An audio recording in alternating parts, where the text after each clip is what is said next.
Students, my name is Prakash Kaswa and welcome to back my YouTube channel. तो आज आपके सामने फिर से एक नया टॉपिक लेके आया हूँ मैं, जिसका नाम है अरोटोग्राम।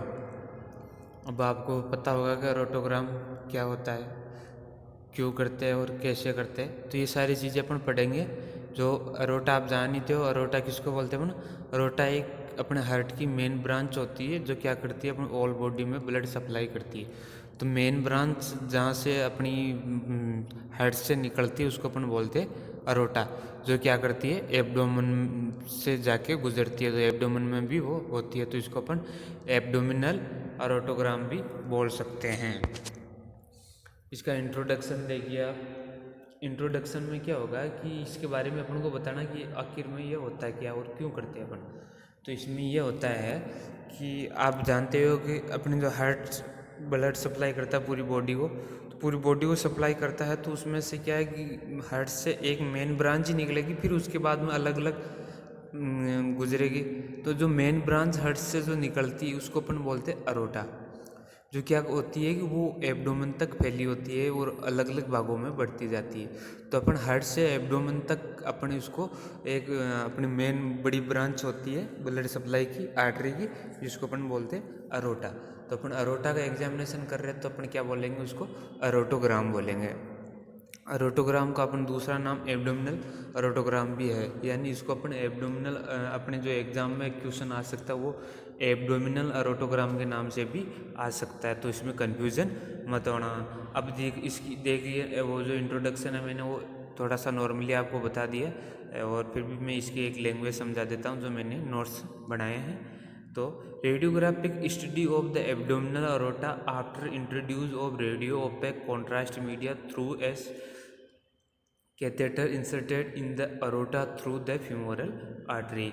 तो इसके अंदर क्या होता है कि जो अपन ये क्या होती है, एक तो रेडियोग्राफी की एग्जामिनेशन है। ये लाइन आपको सब में लिखनी है क्योंकि अपन रेडिएशन से इसमें काम कर रहे हैं। तो ये रेडियोग्राफी की एग्जामिनेशन है किसकी, एक जो एब्डोमिनल अरोटा है उसकी। ठीक है, इसमें क्या करते हैं अपन, रेडियो ओपेक, कोई भी रेडियो ओपेक जो क्या करती है रेडिएशन को रोकती है, वो भी रेडियो ओपेक कॉन्ट्रास्ट मीडिया अपन पेशेंट के बॉडी में इंजेक्ट करेंगे। और उस किसके द्वारा इंजेक्ट करेंगे, उसको कैथेटर के द्वारा। कैथेटर के द्वारा अपन कॉन्ट्रास्ट इंजेक्ट करेंगे through femoral artery, femoral artery के द्वारा। फीमर बोन पे जो आर्टरी होती है उसको अपन फीमोरल आर्टरी बोलते हैं। तो वहाँ से अपन क्या करेंगे, कॉन्ट्रास्ट मीडिया देंगे, वहीं पे अपन कैथेटर इंसर्ट करेंगे। इंडिकेशंस देखिए इसकी। तो इंडिकेशंस नॉर्मली सेम ही चलती है सबके, क्योंकि वही ब्लॉकेज, स्टेनोसिस, ये कुछ चीज़ें जो होती है वो होती है। तो आप देखो इसमें है रेनोवेस्कुलर स्टेनोसिस, यानी अपने क्या करनी है, क्या है कि जो अपने अरोटा से संबंधित उसमें कोई भी स्टेनोसिस हो सकता है। स्टेनोसिस में आपको पहले भी वीडियो में बता चुका हूँ कि जो जहाँ से अपन जो अपनी मान लो कोई भी एक अपनी ब्लड वेसल से या नस है कुछ भी, तो वो किनारों से तो क्या हो ठीक ठाक हो, लेकिन बीच में से क्या हो जाओ पतली हो जाए या पिचक जाए, तो उसको अपन बोलते हैं स्टेनोसिस। दूसरा है एब्डोमिनल अरोटिक एन्यूरिज्म, कोई भी एन्यूरिज्म हो अरोटा में।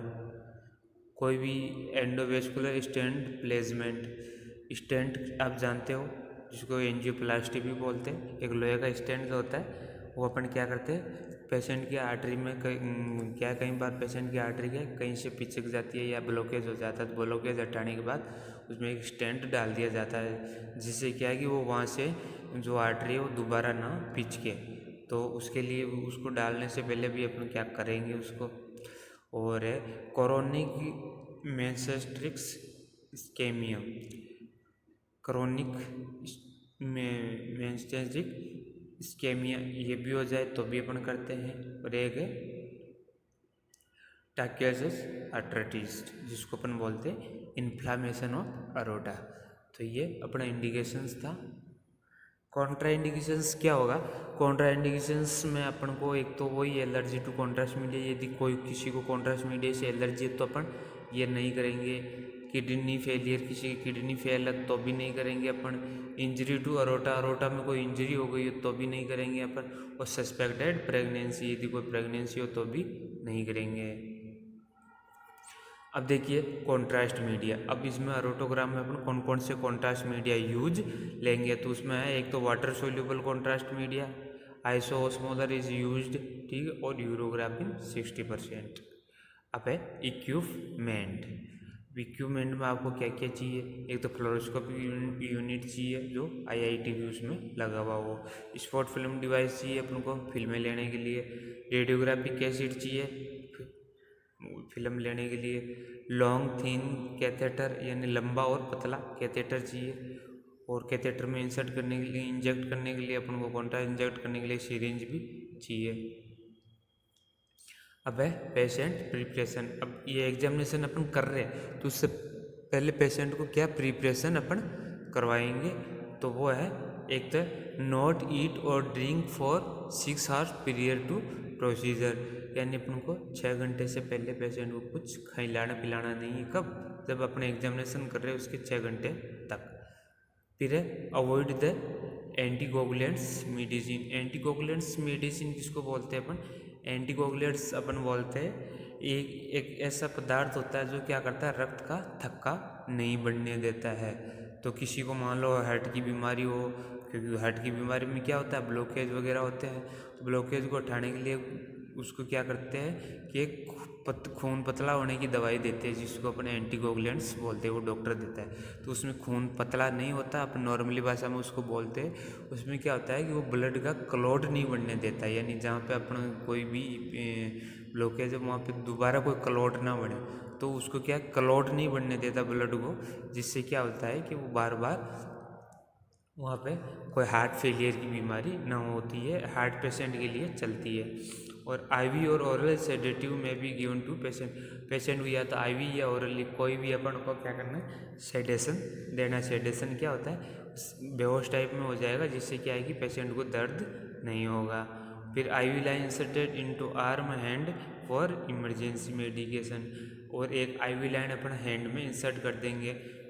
ये क्यों करेंगे, मान लो अपन एग्जामिनेशन कर रहे हैं और एग्जामिनेशन करते करते अपन कॉन्ट्रास्ट इंजेक्ट किया और कॉन्ट्रास्ट से मान लो एकदम से पेशेंट को एलर्जी हो गई। अब एंटी एलर्जी का अपन जो भी मेडिसिन देंगे, अब तो उसको क्या करना, तुरंत देना होता है क्योंकि उसमें 1 सेकंडों में काम होता है, सेकंडों में पेशेंट मर भी सकता है, जी भी सकता है। तो उस समय अपन को अब मान लो IV लाइन अपनी इंजेक्शन है, वो IV इंजेक्शन दे रहे हैं, कई बार वेन पंचर नहीं हो पाती, कहीं किसी की मिल नहीं पाती, जब तक तो पेशेंट मर भी सकता है। तो ये चीज़ें क्या है, पहले भी अपन को कर तैयार रखना है कि जैसे मान लो कुछ भी इमरजेंसी आए तो उसमें तुरंत ड्रग्स दे दिया जाए। प्रोसीजर में आपको वही पेशेंट को लिटाएंगे, लिटाने के बाद उसको क्या करेंगे, अपन जो फीमोरल आर्टरी है जहाँ से अपन को पंचर करना है, वहाँ से अपन को एंटीसेप्टिक से सॉल्यूशन से उसको क्लीन करना है, और क्लीन करने के बाद उसमें अपन को क्या करना है, नीडल लेनी है और नीडल से उसको पंचर करना है। और पंचर करने के बाद उसमें क्या करेंगे, अपन एक गाइड वायर इंसर्ट कर देंगे, और उस गाइड वायर को कहाँ तक पहुँचाना है, जहाँ का अपन को एग्जामिनेशन करना, वहाँ तक अपन को अरोटा तक उसको पहुँचा देंगे। फिर उस गाइड वायर के थ्रू अपन को कैथेटर को इंसर्ट करना है।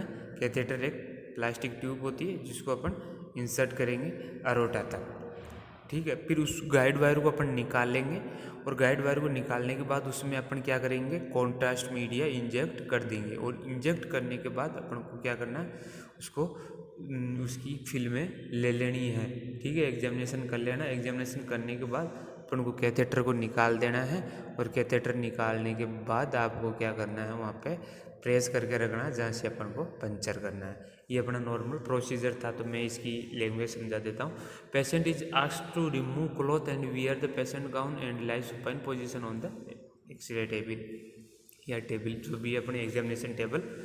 तो पेशेंट को अपन बोलेंगे कि वो अपने कपड़े उतार दे और हॉस्पिटल गाउन पहन ले और टेबल पे सुपन अवस्था में लेट जाए। साइड ऑफ पंचर, कोई भी साइड पंचर साइड हो, उसको अपन क्या कर लेंगे, क्लीन कर देंगे, और किससे, एंटीसेप्टिक से, और उसको क्या कर लेंगे, उसमें एनेस्थीसिया दे देंगे वहाँ उस एरिया को, जिससे क्या होगी, पेशेंट को दर्द ना हो। The incision made by A puncture needle, ठीक है। इंसिशन मतलब वहाँ पे एक छेद करना है, किसकी द्वारा, नीडल से पंचर करके।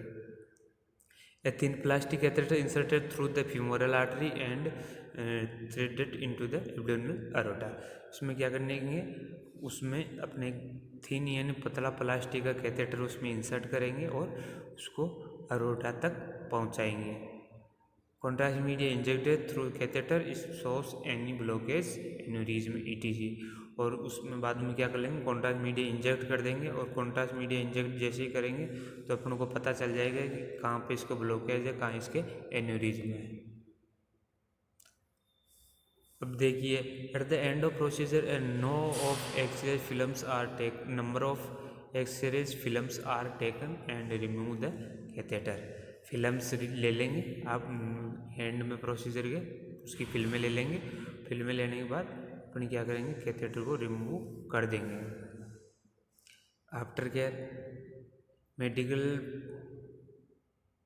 Mechanical pressure applied to the puncture side to avoid bleeding avoid भाई, मतलब ब्लीडिंग ना हो, पेशेंट को ब्लड ना बहे। तो उससे पहले अपन क्या करना, जहाँ से पंचर किया वहाँ पे अपन को थोड़ा प्रेस करके रखना, दबा के रखना, जिससे क्या है कि उनका खून रुक जाए या ब्लड रुक जाए।